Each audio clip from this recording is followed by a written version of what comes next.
This week on RSBANDB Update, Group Ironman arrives and we pick our group. We share our first week's experiences, what it's like to play an Iron character, and our biggest tips and surprises so far. Also, Barbarian Assault rolls are removed from trim.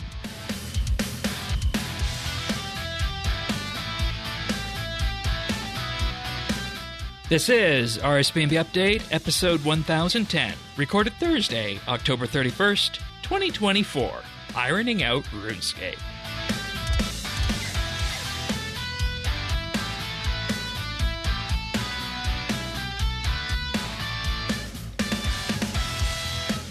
Hello, everybody, and welcome to another episode of RSBANDB Update. As promised, Group Ironman is now here, and we have a portion of our team here this week. Joining us is Tanis. Welcome aboard. Thank you, Shane. Also here is Pernasius. G'day. And Thaxi was going to be here, but he is driving across the country this week. So, as much as we would have liked him to have been, it's probably not best to be in a car on the podcast at the same time. Nonetheless, but momentous week for all things RuneScape related. We're gonna dive in and have a bit of a look-see at what we've been doing and how the mode has landed. But of course, just a quick word: if you do want to follow along, we do have the full show notes over at update.show. We also have a community Discord at update.show/Discord, and the friends chat can be found in game at BitsBytes. And I'd be, of course, remiss if I didn't give a big, huge thank you to our experienced tier Patreon members, for whom without RSBANDB Update would not be possible. This week, that's Amos Reed, Andrew C., Bladecom, Drama Free, Jason S., Jesse W., Kesky, Lemon Lodge, Ricky A., Rippeth, Runestar, Tevis, The Naked Captain, Tim, and Truth Ray. Big, huge thank you to all those people. We'll hear more about our general Patreon offerings a little bit later in the podcast, but I guess just diving into this right now, let's just get some first impressions here of how Group Ironman has been. Let's start with you, Tanis. How are you feeling 4 days in? It's been great. I was really looking forward to it. It hasn't disappointed yet.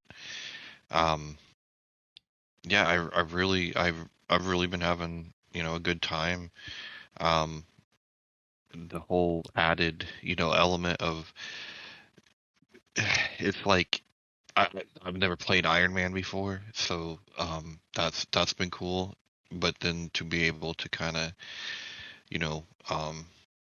think about things with the group and trying to position yourself, like it's been fun. Yeah, and modern RuneScape is definitely faster than ancient RuneScape. Oh God, yeah. So, I don't feel like I still feel like the progression. So that's nice too. And yeah, I'm ready dungeoneering, but hey, that's it. I mean, it's fine. Dungeoneering's fine, I think. As other group members will see. Pernasius, how about you? You played an Iron before, but the group aspect throws a different bit into it. It really does. It's fun, sort of finding your niche in that spot, and sort of okay, what do you need, and helping out, getting things done. Absolutely loving it, and really, really pleased that, like original Iron Man, things like the Halloween events and things can't be used to level up and things, because that really defeats what an Iron Man is all about. Trying to collect money has been the because sort of just not thinking about it, and just I need inks and candles, buy a bang. Oh, hang on, I've got no money left, and now how am I going to get it? And okay, go and get another 25 quest points to get another 250k, things like that. Yeah, but just really, really enjoying it. And before I go any further, I do want to give a shout out to Thaxi for obeying the road laws of not podcasting and driving. But it's it's just been a really great thing, and those early quests have been fantastic. I was Depends mentioning, which ones you do. Let's be honest about that. well, I mean, even that. I mean, yeah, desert quests aren't the greatest, but things like Rune Mysteries. I think it was last week I had pick of the week as Gift The of book. Guthix, the book. Playing through the Rune Mysteries, and you just see, how the author really remained true to the story, because it's basically a book version. One section of it is a book version of what happened, and because it is really? during that age of the original Wizard's Tower. So that was, just seeing things like that, really just adds to that sort of, immersion in the game. Yeah, I'll jump on that train too, because I think one of the most interesting things that has come from this is that you think it's going to go one way, but it ends up going an entirely different way with regards to that. And you kind of, have your plan, but there's aspects of that plan that end up going out the window, right? And you go off on tangents for sure. And I mean that is something that is just so much easier to do in early game RS than it you're able to do in end game, because at end game you're on these long protracted grinds to 120 or 200, whereas here you're looking at maybe an hour or 2 hours at max to do what you're looking to do. And when you get to the end of it, you get something tangible outside of it. And I think the thing for me is that, I'm very much a character of convenience. And I think the thing that I wanted to highlight with this is that you end up in a situation where you're thinking, well, I don't really like dungeoneering. I don't really like some of the artisan skills, but there's going to be members of the group who are able to, do other things in relation to that, and in many ways pick up the slack on that. And I think that has been, perhaps the biggest surprise on this, and the thing that's just made it work so well is that we actually, have a fairly well-rounded group. That I don't think there's ever going to be a situation where we're put into a realm of doing something we really don't want to do. Like, you like the clues and whatnot. Tanis, you're working on the artisan skills and the gathering. Faxi is doing a bit of everything, and I am, focusing in on the farming and getting combat going. So it's all nice and well rounded. And also, you guys are probably wondering, well, who's number 5? Tim from the RSBANDB Discord joined us here on this, and he was away for most of the week, but will be coming on, I think, in the later weekend. And we're just going to have, I think, a fairly well-rounded group, and I think that's the thing I'm probably most looking forward to with this. So, yep. How'd you guys like the graphical experience at the Iron Enclave when we first set up the group? Because this was the new area that was in effect set up for making Iron Man groups, and in effect adding people to it. And it's also where the championships will show at the end of it. So I do appreciate the armor that they gave us. Yeah, it's actually really good armor. Level 20 basically. Level 20, level which 25. Is going to get you through the bulk until you want to start wearing something else, and we can get other upgrades to it as we progress through it. So that's good. Did you guys notice the chickens at the Enclave? I know you did, Tanis. Yes. Yeah. You want to tell the story about our group name? Oh, this was a good one. Yeah, I tell you, I'm like, dude, this is our name is not our name's not the Feathers from 5, right? Because he sent or someone had a screenshot. I'm like, that's not us, right? Right?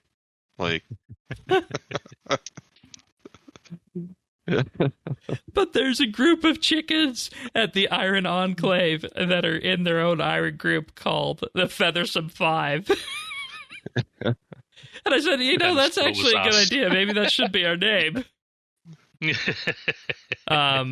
Which, by the way, about to quit on us. Yeah, which, by the way, the farmer of that group is named Beaksica Plume. Okay. After Brassica Prime. Then there's also Sehen, which is the skiller of the Feathersome Five.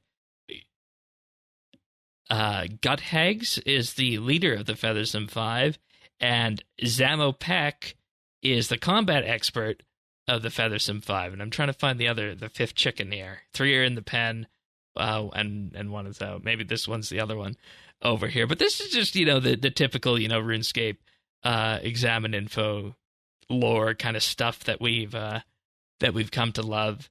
And the other one is named Sarah Clucken, the brains of the Feathersome Five. Oh, hang on, Sarah Diamond is not the brains of RuneScape, I tell you that. But,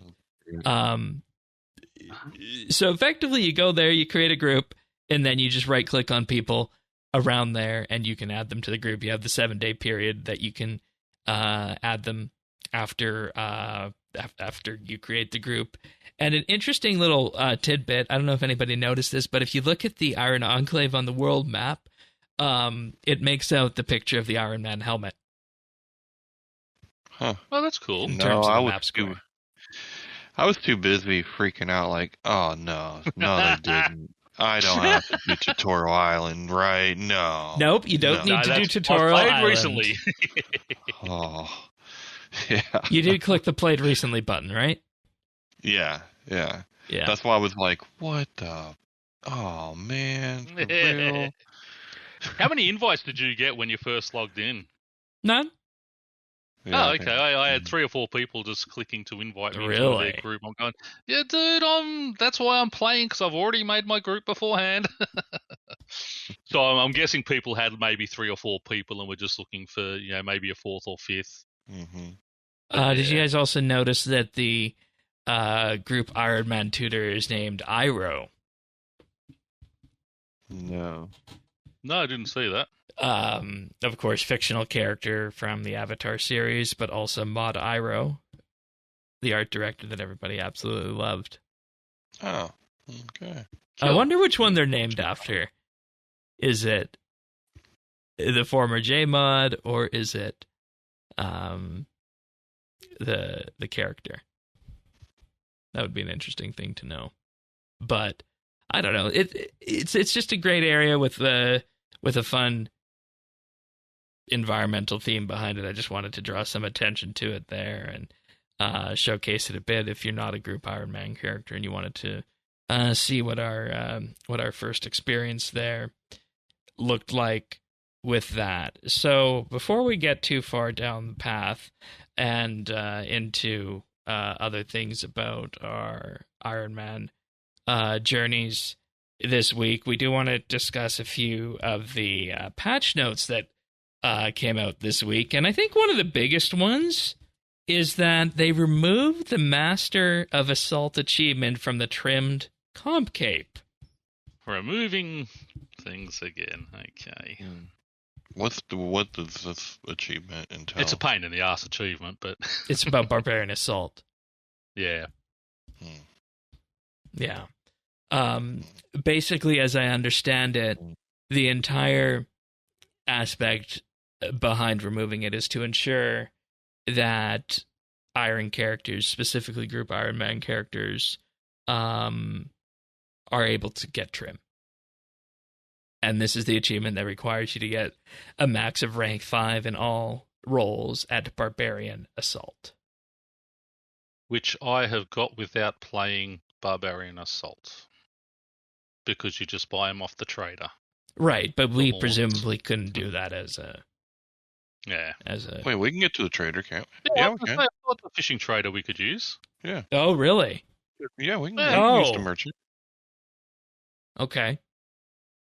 Yeah, I don't like things being taken off trimmed. If it was on normal comp and they pushed it up to trimmed, yeah, I'd be happy with that. But I don't like things being taken off trimmed comp because that should be I mean, I still think that your 5,000 Castle Wars game should be on there. So. I don't think you're going to find many people who agree with you. Oh on no, that. no, of course not. But I mean, to me, a trimmed comp as you have done. That's why I'm going for true comp and not trimmed comp. Yeah, it's as Mod Jack called it, exhaustion. So, I mean, I see why they did this to make Trim approachable to group Iron characters of groups of less than 5. Yeah. And I just really think, again, as we were talking about a few weeks back, when it comes to things like Trim and Comp, that this just really raises more questions than it does answers for this. And we kind of need to, just, I think at some point, just have a little look-see into, what Trim and Comp and the RuneScape endgame that's not PVM looks like, to the point where people feel compelled to do things to check off a list just to get something like a trimmed cape or a comp cape, right? So, but I mean, trimmed comp, I mean, it's not a best-in-slot cape. It is a cosmetic cape. So, I have no issue with outlandish things being on it, because it's, it's the type of cape, only a handful of people should have. But should the entire game. But anyway, that's. But should something like that be limited to the group characters? Well, again, I mean, the Iron Man character is. I mean, you are handicapping yourself, so it happens. It's the same as if you're just a skiller, you can't go and do Sanctum, because it requires PVM to get in there. Yeah, much the same way. In that, I mean, Iron Man is the same type of thing. Yeah. Yeah. Yeah, and to be clear, I don't have a problem with them doing this. I just think it adds more question marks around, what Trim is, and exactly. Then that's what my point is. It's hey, do what you like, but it's not true comp when they're removing things, because you are dropping aspects of mastery of the game. Yeah. And with that, they also made it so that Barbarian Assault music just unlocks by entering the lobby. The Trouble Brewing track, same thing. Stealing Creation track, that I like. Same thing. They also updated the Mazcab raid puzzle for Yakimaru so that it can be completed by less than 4 people. Now you only need 4 or the number of players in the group, whichever is lower, to be standing on puzzle pieces. And the idea behind this is that you used to have a good selection of people from your group. I think it was something like 6 or 7, if I remember correctly, doing something in the puzzle phase to get to the point where you can actually get to Yakimaru. So this is making it so that you can, in theory now, if you want to try, you can do group Ironman raids with 4 or less people. Again, this is a good one to be done, because it has actual tangible in-game rewards with armors and I think it's the spells or whatever you get from in there. The prayers, I think it is. They're things that actually you want to have in game. It's not just a cosmetic thing. So that type of thing definitely should be done. Yeah. And then there's a list of the other Iron Man changes for content that is now available for Iron Man and regular Group Iron Man players, but it is still blocked for competitive Group Irons. Yep. And that is the Blast Furnace, Demon Flash mobs, drops are available for competitive Iron groups if they do 100% of the kill, sinkholes, and Trouble Brewing. I know you and Thaxi were hunting down the sinkholes for the Daemonheim task set number 1, weren't you? Yeah, got those. So... quick thing for the Blast Furnace, is that the only place you can get the outfit? Oh no, that's the Keldegrim one, isn't it? Yeah. It's the lava line. Yeah. So, I mean, overall, I think the patch notes this week center around that big trim change, and it just necessitates, I think we're due for another wider discussion on trim and that, what the whole comp rework and all that other nonsense looks like in terms of horizontal progression for RS3 at some point. So yeah. Well, I mean, we're part of the way there. They decoupled it from, or comp anyway, from the best in slot stat wise, so it can be just a peacock cape. That's fine, but the only thing I know for sure is if you guys want to go for trim, more power to you. This guy is not. Nope. No, there's no way we're considering something like trim at this point. No. But again, on my main account, I mean, I sat there and hunted down those, made sure I got all those horns off the trader each time, and now it's like, well, why did I bother? Yeah. But anyway, it's one of those things. It's neither here nor there, so I've got it unlocked anyway. Right on. I do want to touch on the journey achievements as well, because I love those. Because we weren't exactly sure what those were going to be when we first arrived here in game, but now we have an idea, and they're actually quite neat. So, Tier 1 required 200 total level across the group, one person doing Cook's Assistant, and one player must have collected a set of Iron Man armor from the Iron Enclave. Simple enough. Tier 1, 250 total, 25 quest points across the group, complete Restless Ghost, complete the Scourge of Missalin achievement, and complete the Provider of Missalin achievement. Just one person needs to. And then they gradually ramp up from there. We've completed Journey Tier 2. We're working on Journey Tier 3 right now. We're about 300 total levels away from the total level requirement, 57 quest points from the quest point requirement on that. Somebody needs to do Ichlar and Little Helper, and somebody needs to do Dragon Slayer. Ichlar and Little Helper I'll probably get done tonight, because that's one of the reasons I was working on the desert quest. Yeah. A, to get Men of Moss, but B, to do that. And imagine Slayer, somebody like Thaxu will probably be on Dragon away. Slayer sooner rather than later. Yeah. Well, Dragon Slayer won't be too hard with once we get the what's it called, the shield, and then just do with your main hand necromancy thing. Necro, yeah. Yeah. Anybody here want to look at Journey Tier 10? Have you guys looked at this yet? No, I've only looked at 3 and 4. I always look at the one we're on and the next one. Okay. So well, we've already got one all right. one unlocked on tier 4. What's and 5. Tier 10? Tier 10. At least one player needs to complete Sliske's Endgame. That'll be me. Ooh. I love that one. At least one player needs to complete the Tell Us If You're Angry 2 achievement.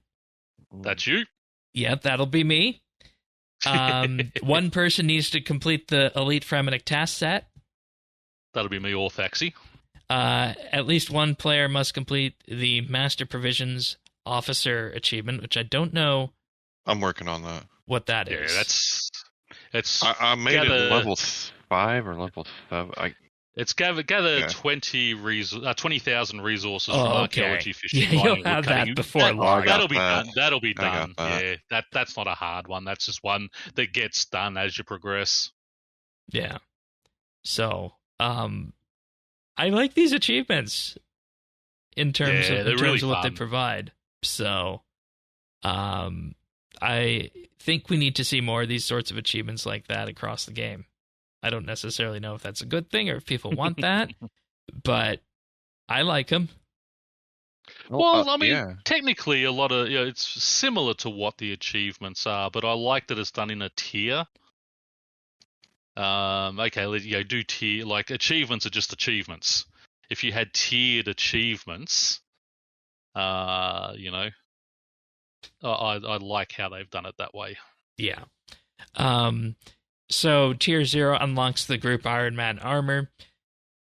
and people were wondering how this was going to be, but you unlock enhancements to the group storage by completing these journey tasks. So Tier 1 is an extra 20 Group Ironman storage spaces. Tier 2 is the Group Ironman Pose Pack number 1. Tier 3 is Group Ironman Armor number 1, a different layout on that. Tier 4 is 20 more bank spaces, more armor at Tier 5. Tier 6 is more bank spaces again on that. Or sorry, it's the As One title. Tier 7 is more armor. Tier 8 is more bank spaces. Tier 9 is another set of poses. And finally, for Tier 10, you get 10 additional Group Ironman storage spaces, the Group Ironman, by the way, title, and competitive Group Ironman armor for the unlocks. I think it's good to have that sort of progression in order to what we were just talking about, trim and comp. And I think it would be absolutely wonderful if they could add some other sort of, achievement set through the game like this that just gives people something to do other than, chasing aimlessly, like the 120s or 200s, I'll say. So. All right. Moving on. Was there anything that surprised you or gave you an aha moment? I guess I was surprised. I don't know how you want to put it, but it felt like having someone in your family that grew up in the Depression, and like now you're like that, and like you throw nothing away. You're like, do I need this, or maybe I can sell it for a nickel, and like just everything. Like I just don't throw crap on the floor anymore. Like, I might be worth something. I'll take it to the You general pick up store. everything when you're doing Slayer tasks and things. Yeah. Okay. Yeah, and I mean, I even realized that when it came to things like ashes and whatnot, in terms of just getting the first basic inks for necromancy as well, that was a fun little tidbit. It's like, oh crap, I'm gonna need to get some ashes here, and I'm not quite at the level where I can go, just grab them from abyssal creatures or whatever, right? So there's that. One thing that I always like to point people out to is just how quickly you can get early level farming going. In particular, that you take with manure to level 17 to unlock the player-owned farm. And then following from that, you use woad leaves from, some of your Stronghold of Security, 20,000 GP, to do beehives. And then while you're doing that, you can work on rabbits and chickens. But you're probably wondering at this point, how exactly do you unlock the player-owned farm if you don't have the construction level? Well, there's this thing called the player-owned fort that gives gobs and gobs of construction XP. I made it to level 43 construction by just doing new foundations. Yep.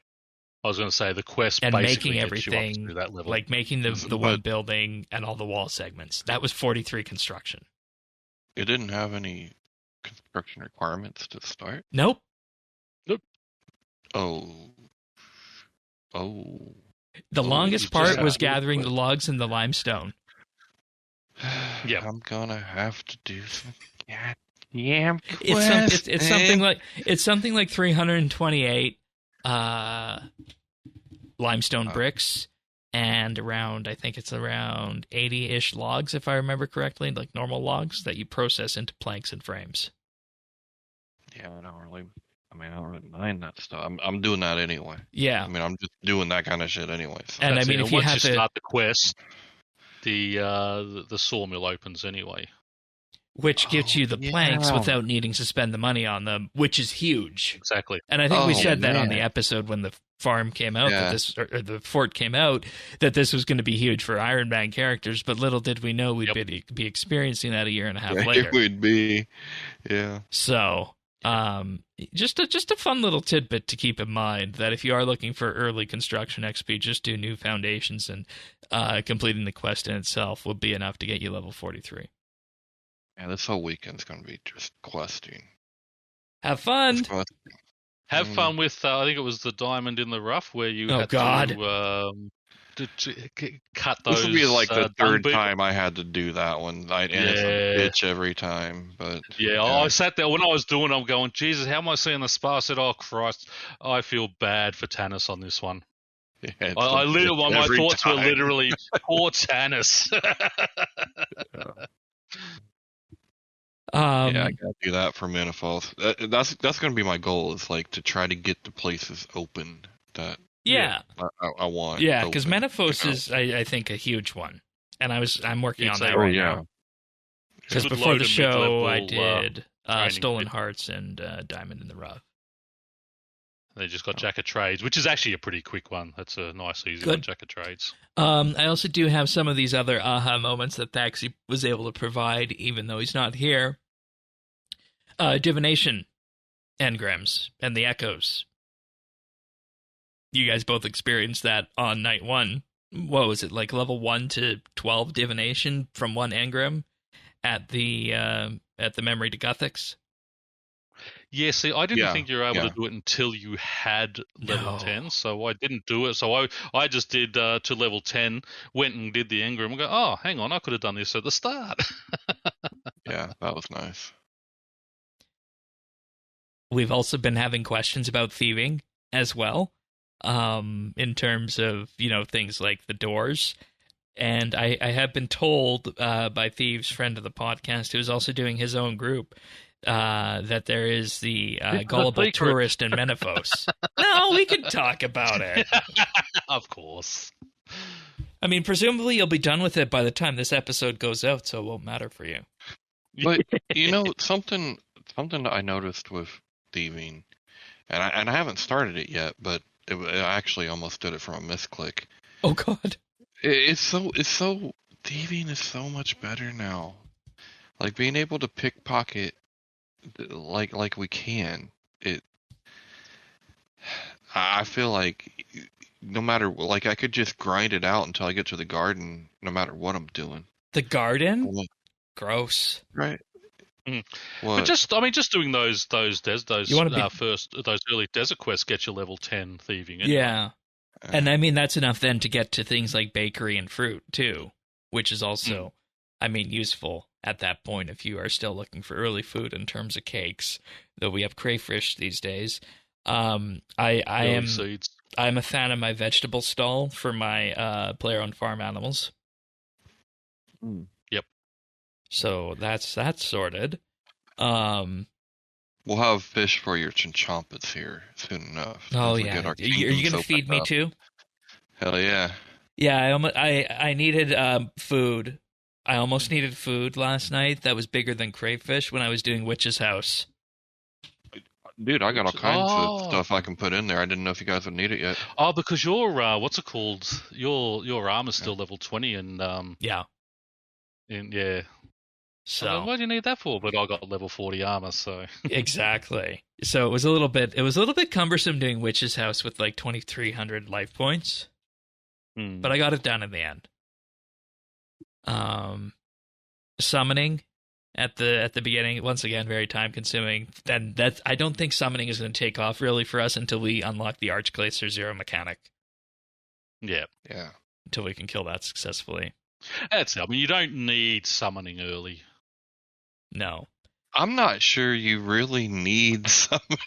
Well, anybody who wants to PVM is going to need summoning. Maybe, yeah. And even for gathering, if you until you get porters unlocked, the yak will be handy. Yeah, and also remember late archaeology too. How much we relied on the water fiend familiar. Exactly. But we're ways away from ancient summoning right now. There's also one thing that we have been looking at from time to time is the Ironman progression guide on the wiki, and just generic Ironman training guides are there there too. So that and the XP lamp from Vampire Slayer can be used on any combat skill if you want to just fast track leveling up any of your combat skills. So okay. That's cool. Yeah, and see, that's the thing again, is that we're at a point here where we're really looking for tons and tons of quest points, right? Like Vampire Slayer is 3 quest points. But at the end of it, it's like a 5-minute quest. I definitely feel like that's an ulterior motive here, and you've convinced me. All you got to do is you go to the quest list on the wiki and sort by quest points, and then whichever one is short, whichever ones you have the requirements for, go do it, and you'll have 50k or 50 quest points before you know it, and 250k GP. What would be awesome is if we could sort of, because we are a group, tennis, and say, I've done, Diamond in the Rough, I can run it again for Tannis. We have a chat and go, can you do this for me and get me this diamond? And, we just run through and do it all. I wondered about quest items like that, if we could pass them. Unfortunately, no. We are very limited in terms of how the group storage will work. And we've already, I think it was for around 8 hours yesterday, the group storage was offline. Oh. Yes. Yeah. That was after you left for the night, Tannis. That long, but okay. Yeah, I've gone to put some tools in there for Shane, and it's like, hello? Okay, I figured, someone's obviously in there, and I looked, his herb law's going up. Okay, he's pulling stuff out of the group thing. I'll go back in a few minutes. So, did something else, went back there 20 minutes later. It's still down. It's like, can you access it, Shane? And Shane's gone, no. And then it's like, okay. But luckily we can trade with each other, so I was able to give you your tools direct. Yeah. And another, tidbit and thing for people who, haven't done this yet or might be starting out late on the Group Iron perspective or new accounts in general, start Anachronia as soon as you can. Oh, yes. That is good for obviously getting the resources in place for your base camp and unlocking things along the way. And based on the way the week fell, I don't know about you guys, but I was already able to get Herbie Werby done twice. First on the Tuesday, and then once after reset. Yep, basically got me to I think it was 14 herb on the first day and 22 or something on the second. And see, that's another thing that we overlook at some point. Like I don't think you'd do Herbie Werby unless you're, just starting out Herblore, because there's just so many other things that you want to, be able to squeeze into your time that I don't necessarily. But it gets you up to sort of more useful herb areas actually, rather than just making ones that you just, they're never going to use. They'll sit in the bank to break down for invention when you finally get there. That's another thing. Don't throw anything away, because everything will be broken down pretty much for invention. So remember, if you are doing those early herbs and potions and things, just save them for that. Yeah, and there is also, speaking of herbs, I know it might come up for people, the Herblore Daily Challenge to clean herbs. There is a quest, I believe it's Druidic Ritual, that awards a bunch of Guam herbs for you that you can get. But also, anytime you walk by the tutorial Herblore shop there in Taverley, you are able to pick up for free a vial of water, a Guam leaf, and an Eye of Newt. Yep. And it recovers fairly quickly, so if you have, clean 2 or 3 herbs, you can just do that for your daily challenge, and off you go. You get, medium lamps worth of Herblore XP. Oh, yeah. So keep that in mind. And, of course, to get to the daily challenges, you have to zero out the basic challenges, too, which just involves training generic things around Burthorpe. So if you have not unlocked your daily challenges, do that as well. 15-20 minutes work. Yeah. Today's daily challenges for me are summoning, jewelry, and hunter. I don't necessarily know what's happening for the summoning one yet, because it says infused summoning vouchers 3. Yeah, you basically just take 3 wolf bones. Yeah, again, you can get a wolf bone pouch and 7 shards each time you go past the shop there. Okay. But yeah, it's basically 3 wolf bones, 3 pouches, 3 gold charms, and you're done it. Nice. Okay, that works. Or you can just be like me and you can use a daily token skip that I just used on crafting because I didn't want to waste any of our gems on that. So, anyways, I'm trying to think if I have any other little tips or tidbits that I found. I think the biggest thing for people doing Group Ironman mode comes down to the fact you have all these auras available. So you can, in effect, go to agility courses where you might fail and you can use the agility aura. Or you can go do thieving and you can use the quick fingers aura and you can have that go.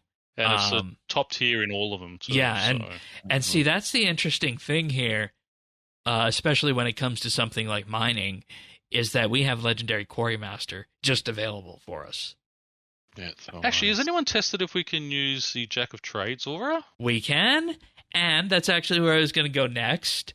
If you have Premier Club, you can reset Jack of Trades and do it twice per day. Which I don't have on this account, but I mean, that might be a reason to get Premier. Thanks, you got Premier. I haven't decided yet. Well, I was actually thinking the other day, because I'll probably take Premier off my main account now and just go back to the regular, because there's nothing on, being that I'm 200 mil all. And I probably won't be on it as much anymore.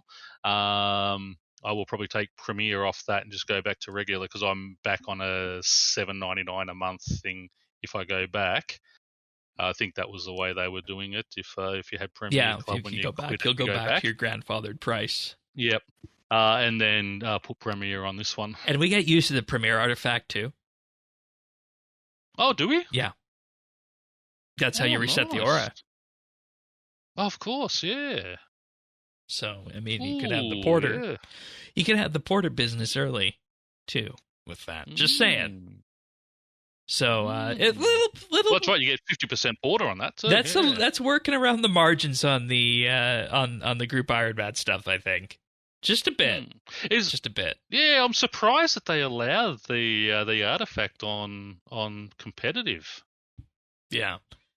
I know there has been some discussions about whether or not that should have been, but I feel like now that it's been in place for almost a week, that it should probably just stay that way. Yeah. So,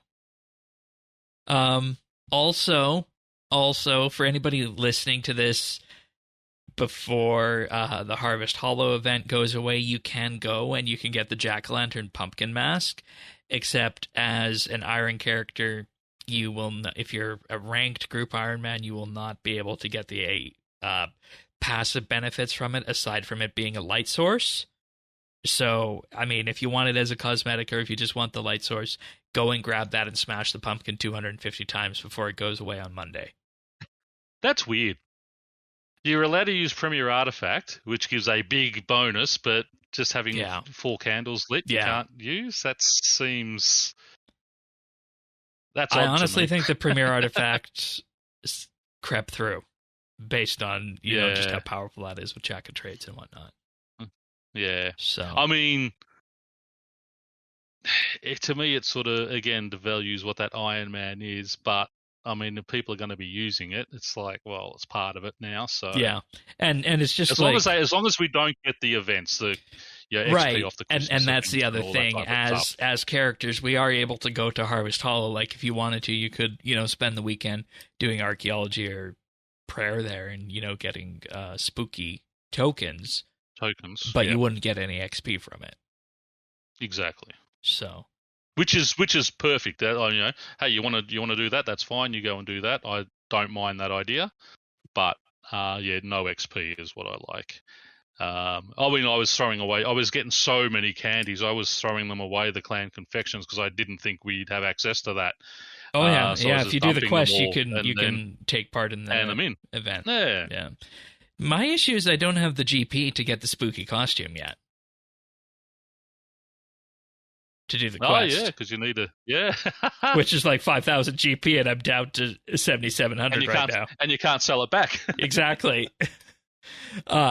Which I think we probably mentioned it, but Stronghold of Player Safety and Player Security, 20,000 free GP that you can pick up, and the monsters in there are non-aggressive. You can just run and do that as soon as you hit level 3. So... Yeah, well, I just hit my 50 quest points last night, so I got another 250k out of that. It's 250k every 25 quest points, which is good. Yeah. Does anybody have anything else in terms of little tidbits, aha moments, or unique interactions you found throughout our first week here? Perrin? No, it's just it's just been fun learning all that lower level game again. And much as I love Fresh Start, I'm enjoying this a lot more because the XP rates are, they're where they should be. Yeah. I know Tanis will hate me for saying that. Yeah, I'm totally opposite. Yeah. I'm totally opposite. I'm like, man, I wish we had more. You're getting, to me, you're getting that journey, that full experience of the skills. But, I mean, if we go back to, like, the XP feed on day one, the levels were coming fast and furious in terms of things that you can level up. And, I mean, if you want really slow, you go to old school for that. And I feel like, where we're at 4 days in as Iron characters in a group, I feel like we're at a good spot. Yeah, I think the XP rates are. I mean, there's maybe a couple of areas like fishing compared to cooking. Maybe fishing could do with a little bit of a boost, but as a whole, I think the XP rates are where they should be. Yeah. Has anybody done any Slayer yet? And oh yeah. With that, we'll move into what we've been doing since we already mentioned the bank issue. How's Slayer going?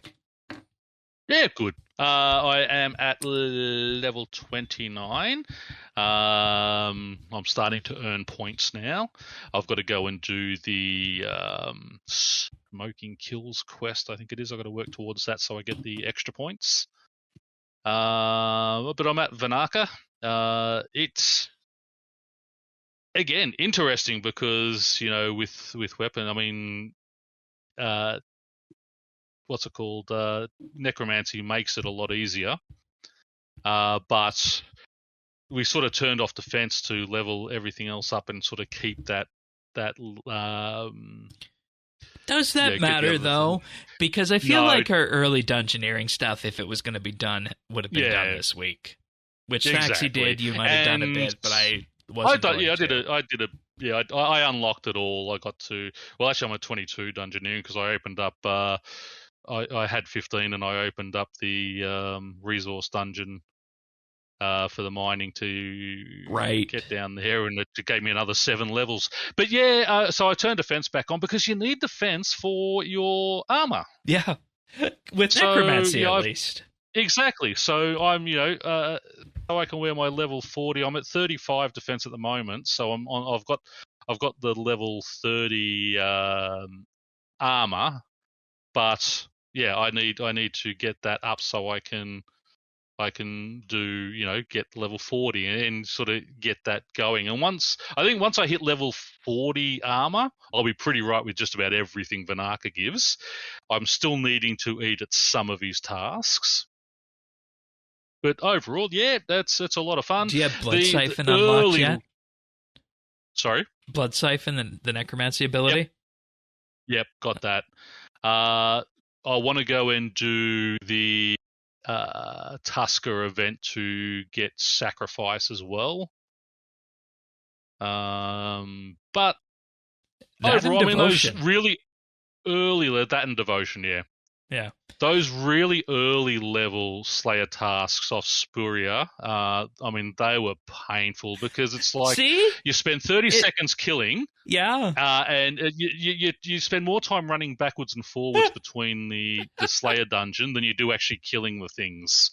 But once you get it up where you can start getting to Vanaka and get proper ones where you're going to be spending 30 to 30 minutes on a task, that's where it gets better. Yeah, and see, that's just the whole story of Slayer that has always put me off it too. Yeah, Slayer going at back. the early level. I mean, Spuria or Sprea or whatever her name is. I mean that. Yeah, I mean, kill 9 gelatinous. Oh, we're lovely people too, where we rip out the heart of a gelatinous abomination, and But yeah, those early ones. But once you get to Vanaka, it's good, enjoyable. That's where you really start getting your charms and things like that. And I did dungeoneering to get a herb bag because a lot of those lower level ones drop herbs, but not noted as the higher level Slayer monsters do. So yeah, overall, very enjoyable. So let's rewind a bit. What did your day one look like? Day one, because I know we talked about the plan. Oh yeah, no. I looked out? at my plan and it's like, I went and did Cook's Assistant, Blood Pact. What does those that give you? Just done. Blood Pact just gave me sort of weapons that you could have made, but they were slightly better than bronze. I think they had the extra 10 points on them. All the rest were 150. These are 160s, and I think it gave a few few XP points, but mainly it was just quest points, and it also unlocks the dungeon down there for your spiders, hands, corpse spiders, all those type of things. That was easy enough. Cook's Assistant, obviously, because that was one of the recs, and get that going. Then basically got into mining, got my ore boxes, did all the tasks to unlock daily tasks. Picked up my first couple of Slayer assignments. Started working on crafting because obviously we need crafting and smithing for invention, so I need to get those up. I ended up doing a bit of everything. Took my agility to level 15. Oh, 15, just so not just 5. Why'd you choose 15? Just so for the extra run energy. Okay. Yeah, fair enough. Yeah, it was 15, 20 minutes running around the Berthorpe one. That was easy enough. And there, just a lot of smithing and mining, which I wasn't expecting to do early, just to make my tools and such. Yeah, like we said, Tanis was going to be the chef and the smithing person, but I feel like we've all indexed into smithing a bit, just because you kind of have to get those early weapons and early tools and whatnot. Exactly, just for later stuff. Yeah, that'll be. I think early on you play a lot of it fairly solo. It's once you get to those mid-levels, it'll be, okay, well, now you're concentrating on this, I'm concentrating on this, and we go on from there. Basically, my levels, I've got the 43 mining, 40 smithing, defense is at 35, agility's now at 17, attack and strength are at 6. They were just off a quest. I haven't done any training on that yet. I've got to go do waterfall quests to get those up. That'll get me, I think, 30. Yeah, it takes you direct to 30 from 1. Yep. That's a couple of Herblore runs, and I've had Herblore tasks 2 days in a row, so I'm at 30 Herblore. Fishing to 27, that was to unlock to get one of the journeys done, which Thaxi actually beat me to unlocking it anyway.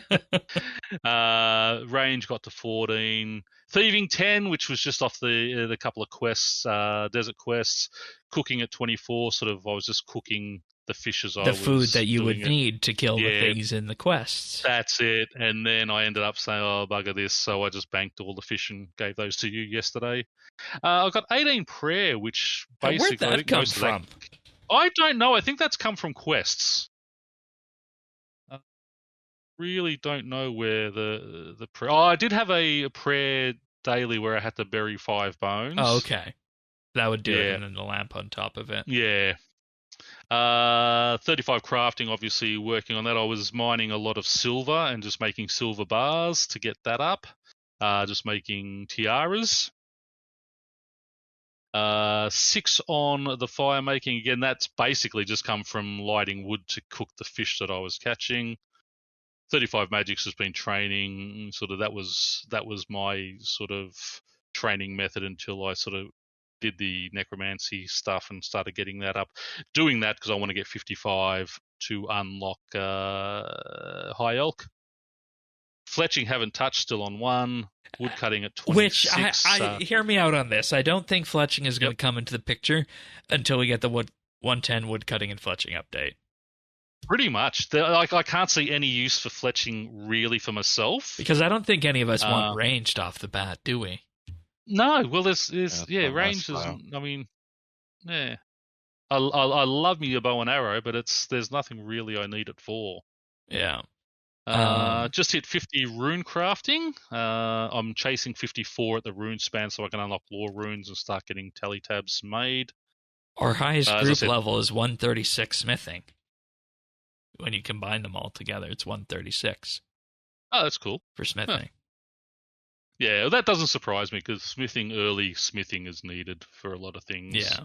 Especially if you want to make your necromancy gear. But again, once we get up in that necromancy gear, I mean, we'll have one person being able to make it. We just give them the stuff, they make it for us. Yeah, and then use the assist system for it, which is another benefit of the group aspect of this venture.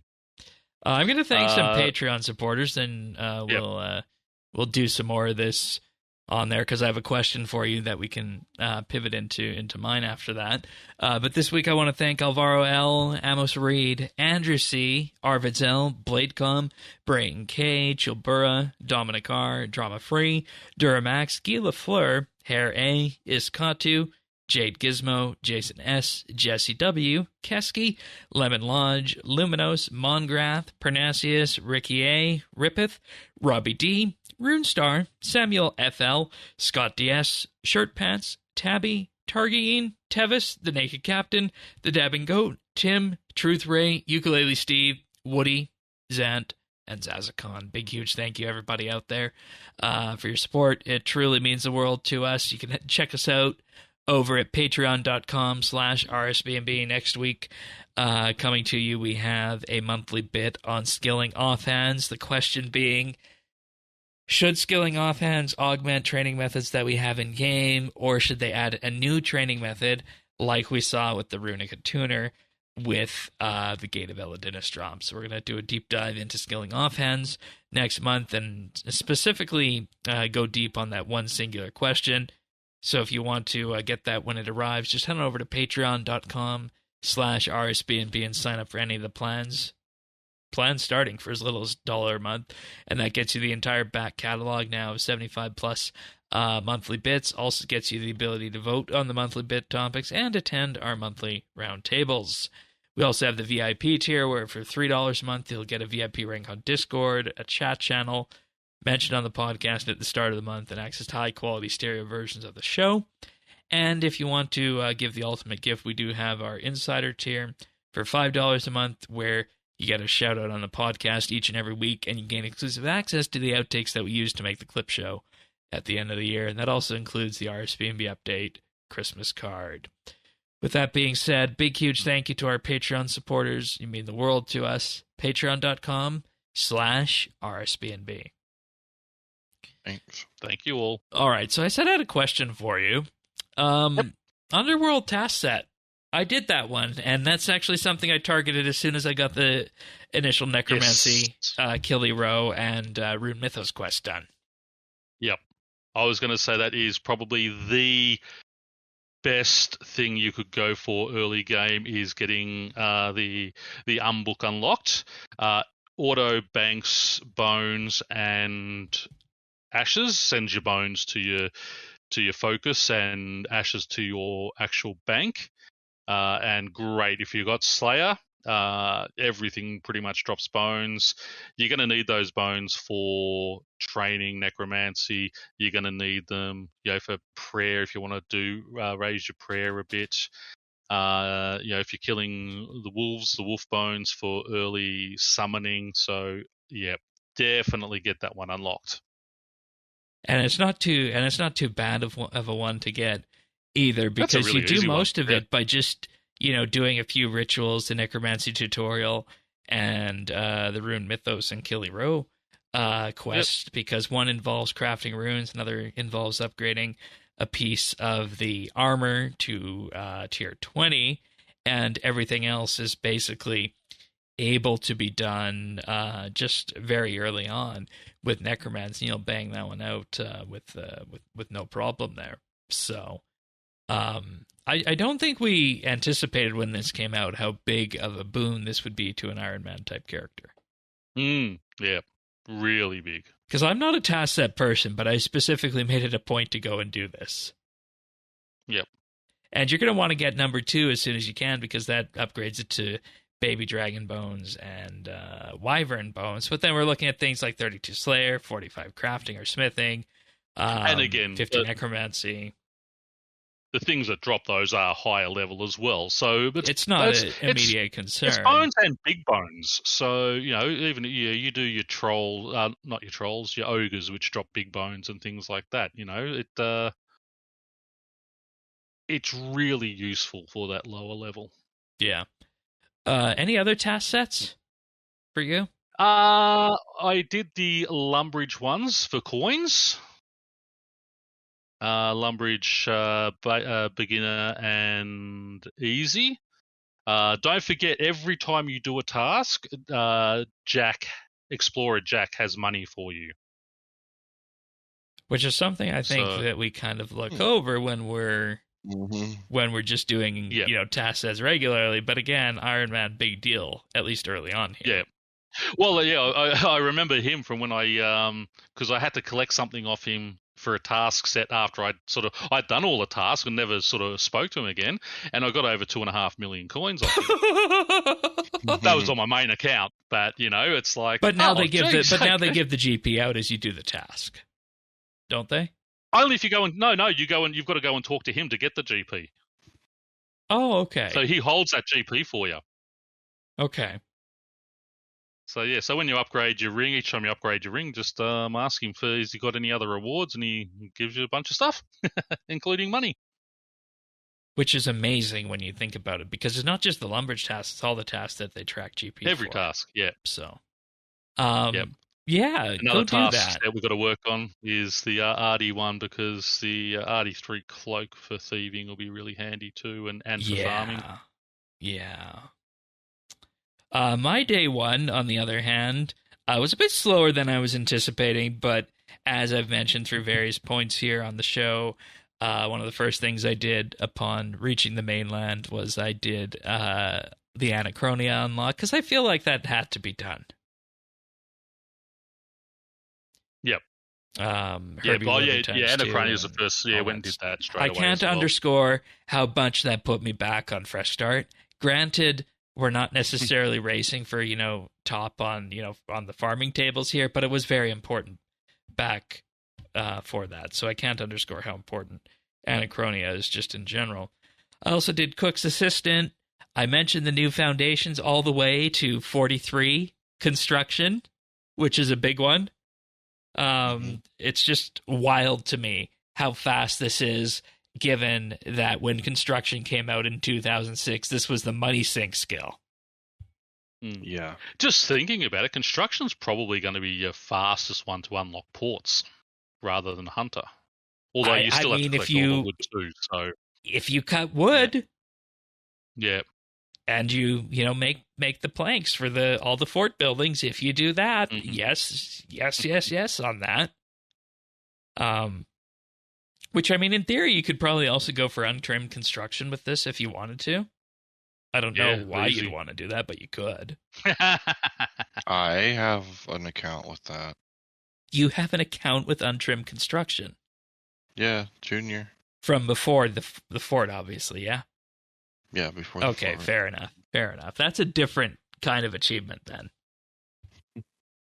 I also, of course, did the necromancy tutorial, both strongholds, as I mentioned, and then the rest of the day was done setting up the player-owned farm and just actually unlocking lodestones, believe it or not. Yes, unlocking a lot of lodestones, yeah. Which, some people hate them. I think we're learning to love them here. Yeah, I've never been. Yeah, I hate the slow teleports. So I need to unlock some. You need BitsBytes. Yeah.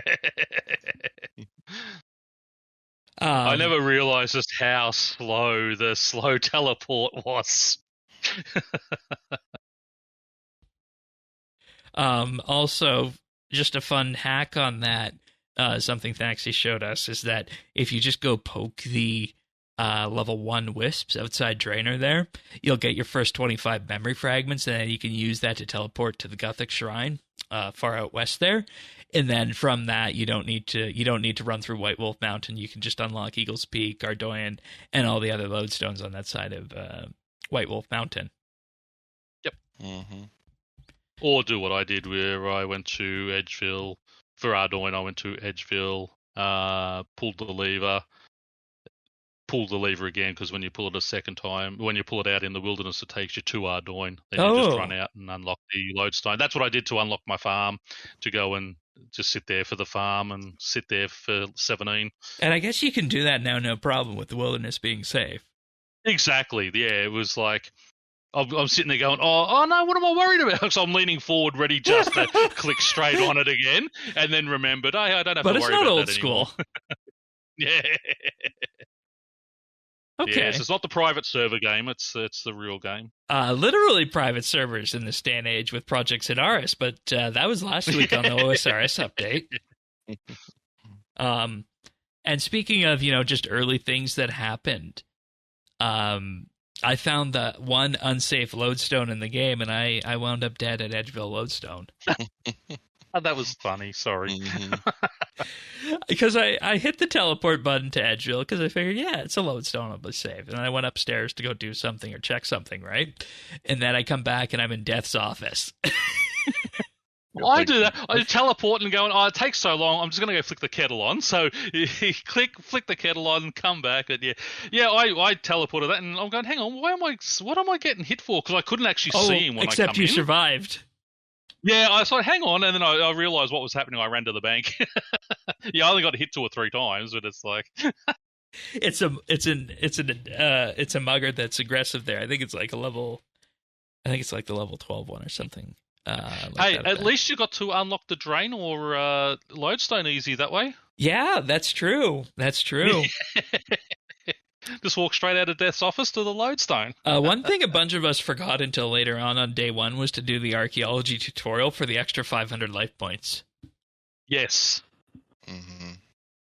And I think you reminded me of that one. And I had to resist.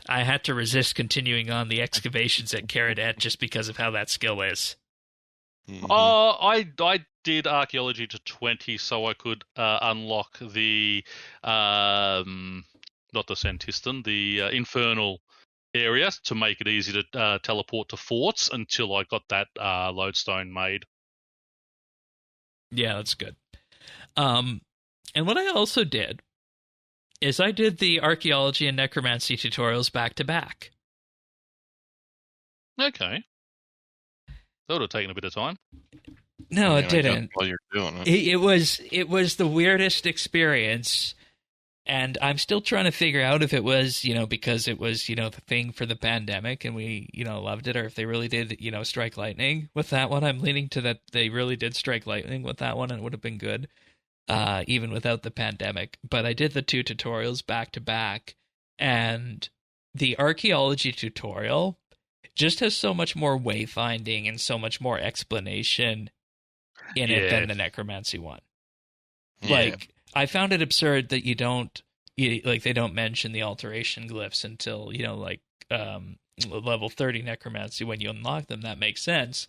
But they're in, the list here, and it doesn't really, give you the ins and outs about how to maximize the skill, whereas the archaeology stuff, it's all there, right there on the tin. And I'm still trying to figure out if we're biased on that or if archaeology is just that good. No, I think you're right. I think it's that good. Yeah, it's just that good. Yeah. But we also had the sad realization that it's like, what do we need archaeology for aside from, like, right off the bat? Like, obviously, ancient summoning and ancient eventually. Yeah, again, one of the later skills I'll be training. Because there's nothing in the short to medium term that like absolutely necessitates archaeology. Some of the relics would be nice, but we can get by without them. Yep. So, that was a bit surprising. But the one relic I want is a high level one. Which one? The divination dump. Yeah, that makes sense. That makes sense. And I think the bulk of us are rushing invention just so we have the charge pack unlocked. I think. Yep. Are you rushing? Are you going to rush for invention as well, Tennis? Probably. Yeah. Just because you can do invention touches everything. Yeah. That's one thing that I did with Fresh Start was rush invention because it just touches so much. You can get so much more out of everything else with it. Yeah, because I feel like if you're comparing 80 woodcutting, with a augmented hatchet versus a not augmented hatchet, you're gonna have a big huge difference there. But at the same time, like we were talking about last week, sure, it's easy to get a dragon hatchet from the Dagonoth Kings or a dragon mattock from a Tetra Compass or Big Game Hunter, but those drop rates on that dragon pickaxe, kind of astronomical. Yeah, no, it's dumb. But yeah, I killed. But at the same time, we also have equipment that we can craft ourselves, going up to higher levels with the core metals now. So does it really matter? I don't know. When it comes to invention, all I know is I want invention for the combat stuff, at least, not necessarily the tools. Yeah. I mean, invention for skilling, I think, is a nice little quality of life thing, but it's not a necessity. Whereas with modern day PVM, it's a necessity. Yeah, exactly. So, there's just two other little things that I want to mention in terms of things that I did that people might not immediately think about. And the first one is the water filtration system at Het's Oasis. Still haven't done that. Yeah, you said you're going to do that. Yeah, I did. First day it produced a ruby. Yeah. But it can produce higher level gems too, so that's why I did it. And it only requires silver bars, buckets of sand, bronze bars, and a giant fishing net to make. So level 20 smithing, and again, just really cheap for the chance of getting something a bit higher out of it. So yeah, but I mean, if you just go to the El Kharid mine, they've got the uncommon gem rocks there anyway. So I know, but you never know, and eventually, you pick up a Dragonstone. If you get a Dragonstone, it'd be good. Yeah, and eventually, I mean, after the quest, it will be able to produce troves, which we're not there yet. Yeah, I forgot about the troves. So, it was just something I wanted to do to have in that regard. Yeah, it was funny because one of the first things I was going to do was Hunter down there. Haven't touched Hunter. I'm still at one Hunter. I mean, if anybody wants to do super fast prayer training, we're going to need somebody with 90 Hunter for the powders, or exactly or that's POH exactly which I think the powders are probably the way to go. Yep. So powders are so quick. Yeah, and the other thing, of course, that I did on day one that is just a reminder for things that people can do. Do the Violet is Blue quests. 1 and 2. Yeah, 1 and 2. Did you do those? Rate lamps. Yeah, you did. Tannis, did you do those yet or no? No. Okay. Not any, not one, no quest. Violet is Blue gives you 3,000 XP in any skill. Yeah. And the Violet is Blue 2 quest gives you 12,000 XP in the form of 3 lamps. So it's 3 lamps of 4,000 each for Violet is Blue 2. Very good. So, yeah, definitely go do that. Anyways, Tannis, how did your day one go? Well, I mean, it was fine once I was able to get started. I mean, I knew I had to work and everything, so I got started later that evening. But character creation was fine. I mean, all that stuff was fine. It was smoother than I thought it was going to be. I did think, oh shit, are they really making me do Tutorial Island again? No way. Like, no. But yeah, once I got out in the game world, it was, lodestones.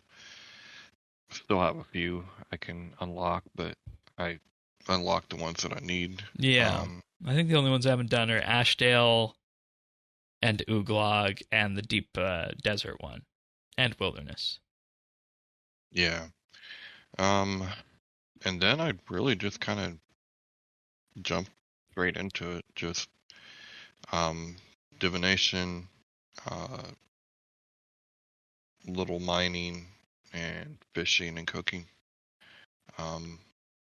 So yeah, I just kind of went straight.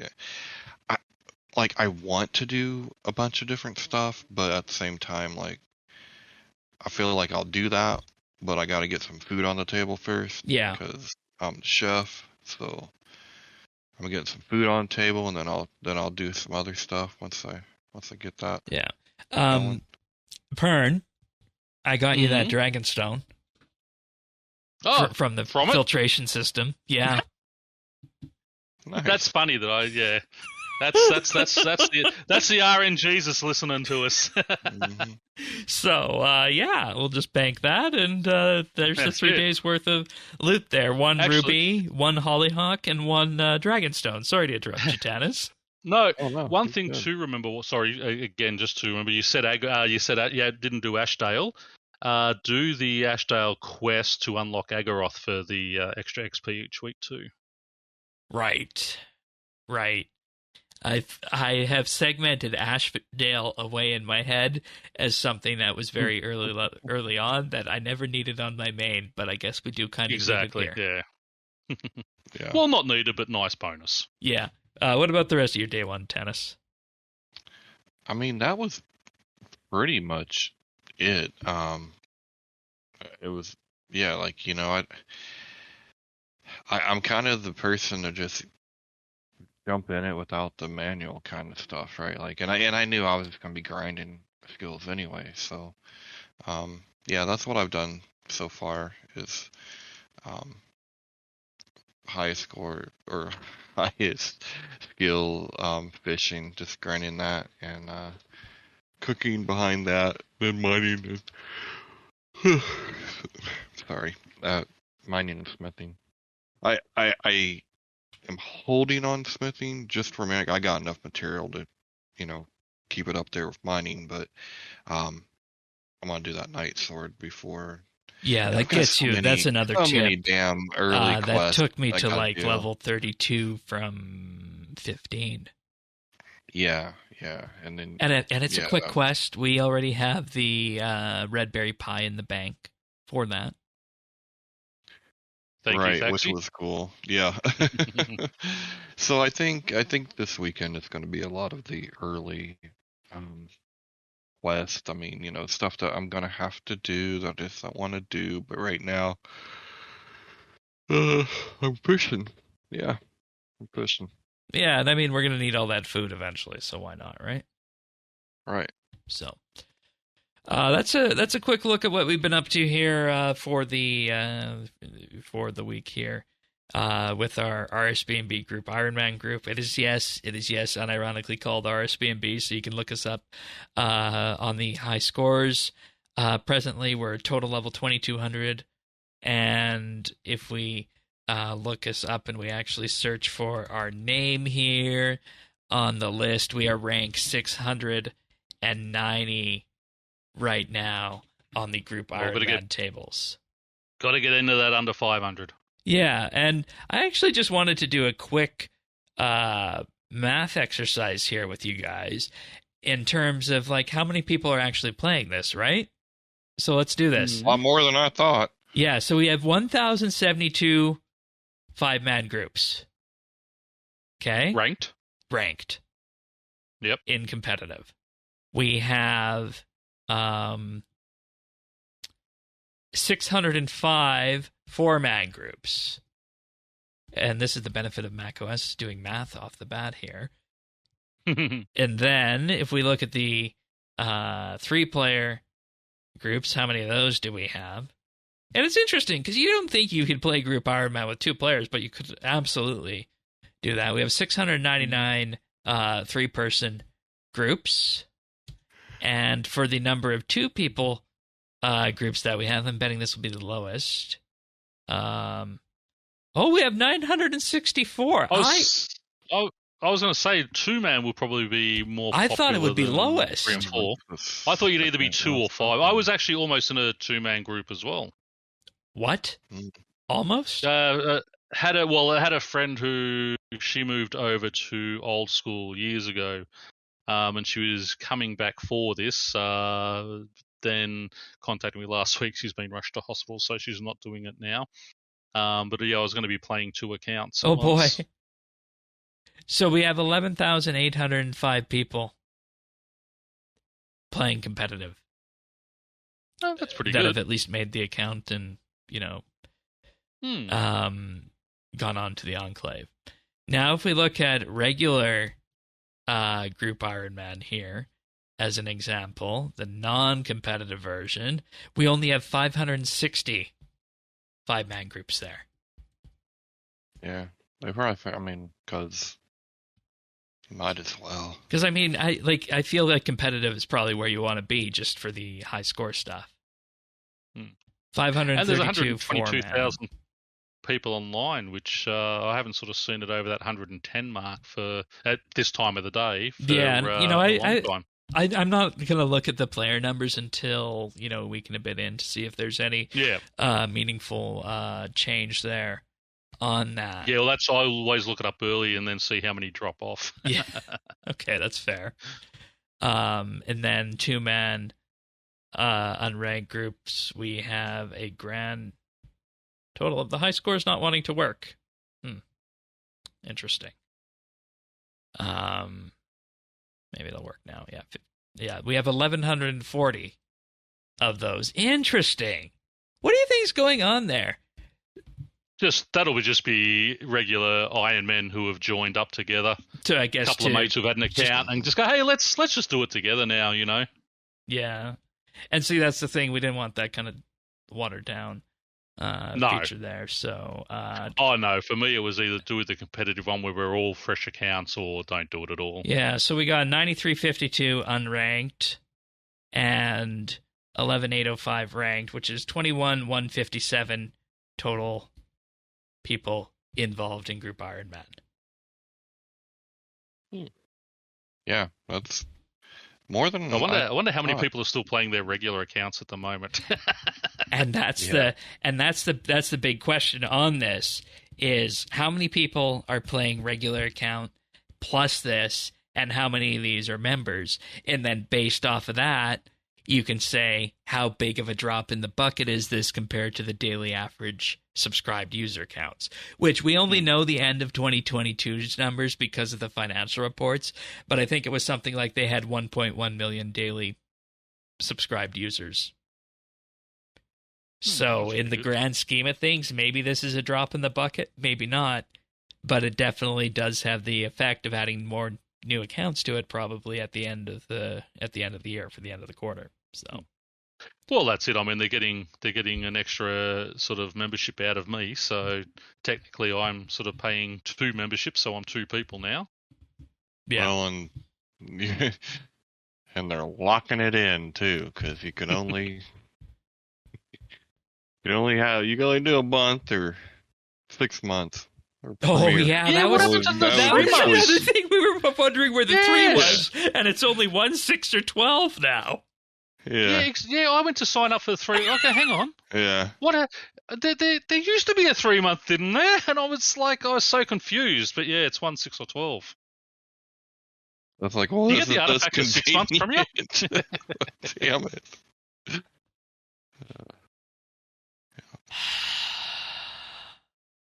Yeah. Anyways, I'm on 1 month. I'm on month per month me too. for at least 3 months until we know what's happening. Or if the Premier Club offerings are really good this year, then I'll jump in on that. So Yeah. I'm waiting to see what they bring out on that, and I'll probably throw it on this one. But it's interesting. Taking it off my main. But it's interesting looking at just the player numbers on this. So, But alrighty, folks, that pretty much brings us to the end of our RuneScape discussions this week. We do have a few achievements here that we're gonna go through right now. So this week we had Atreus with 99 Archaeology on the 30th, Isk with 120 Summoning on the 30th, Nathan with 120 Necromancy, and G with 120 Strength, all on the 30th. And then moving to the 28th, we have Dat Engineer with 200 mil Magic XP, and Higher Cliff also with 200 mil in defense on this one. The 27th saw LeBron's Gains hit 120 Dungeoneering. And the 26th of October, we have Z again with 120 Attack. Congratulations, everybody. Well done. All right, Tanis, what do you got for pick of the week? It's a musical pick, so I'm not going to click on this YouTube link. Yeah, it's a musical pick, so please go check it out. But I'm a fan of hip hop. I'm also a fan of like mob movies, and this week I bring them both together with a group called Pete and Boz, and they are a UK rap duo. But they're like, here's the kicker, they're like in their 70s. From London, of all places, yeah. London, UK. But it's like listening to people from like the movie Snatch, like rap. Which if you've seen that, that's like these UK mobster kind of guy. Anyway, I just think it's funny. I think it's cool, and they're legit like decent rappers. Like I guess the one guy was like a retired mailman. Got into listening to hip hop from like grandkids or something. And the other guy is like his friend who's like a retired music teacher or whatever. And they're like, yeah, we could do this. And they rap hard. They go hard. It's hilarious. Are they on any kind of label, or are they just independents on YouTube? Or I mean, I have seen something about like their first album coming out, but I've only ever seen it on YouTube. Okay. Yeah. Isn't being unsigned the new sign these days? What was that? I said, isn't being unsigned the new sign these days? Yeah. I mean, yeah, kind of. I mean, get your own money, though. I mean, right? I mean, you don't want to end up you don't want to end up signed with Diddy. Yeah, well, exactly. They are on YouTube Music, Spotify, and Apple Music from the looks of it. Yeah, and they're pretty popular, especially with like the YouTube reactor kind of scene, because no one expects it, right? Like if you're listening to these guys, you'd be like, oh, these are just, I don't know, whatever you would picture UK rappers to look like. I didn't know they existed, but I mean, I guess they have them. But then you see these guys, and you're like, Grandpa? Like what happened? Who let you out? They're both in their 70s. Yeah. In their 70s. Yeah. I mean, Tanis, that's something for you to do. I mean, go hard, right? I mean, I guess, yeah. I mean, I don't know if you can, but it is an interesting thing nonetheless. Yeah, well, we've already got a blind rapper. We got Blind Fury out there. So. Well, you could be old man blind rapper. So I mean, yeah, he's got me on all accounts. Oh, they are with a music label called Sindu World. Okay, there you go. So they are. Sounds like probably their own. Yeah. It maybe it looks like with a name like that. Yeah. I don't know. Anyways, maybe that's wrong. Maybe Google's wrong on that. But interesting pick of the week, nonetheless.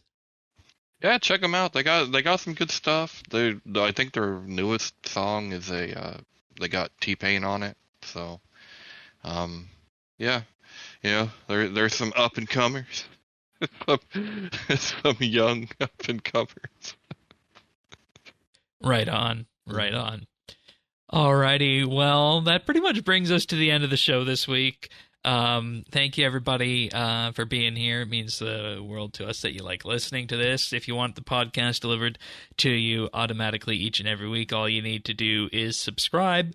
We're on all the major podcasting platforms, Apple Podcasts, Spotify, Pocket Casts, and, of course, YouTube as well at youtube.com/RSBANDB. And we'll be back next week. We have Slayer creatures next week. We have the Necromancy Slayer creature, the Profane Scabberites, and the Slayer Helmet add-on. So I guess we'll be going back to the mains for a bit to test those out. Or at least you guys will, because I don't have a full Slayer Helmet yet. Yes, I will. I'll have to work out what I'm going to be AFKing on this while I'm doing that. Yeah, like literally, I got 120 Slayer on dummies, and I never finished the Slayer Helmet on the way because I was always using my points for canceling or what have you. Heretic. Alrighty, folks. Well, we'll see you guys next week for another episode of RSBANDB Update. See you then, everyone. Take care. Happy Skype and all. See ya.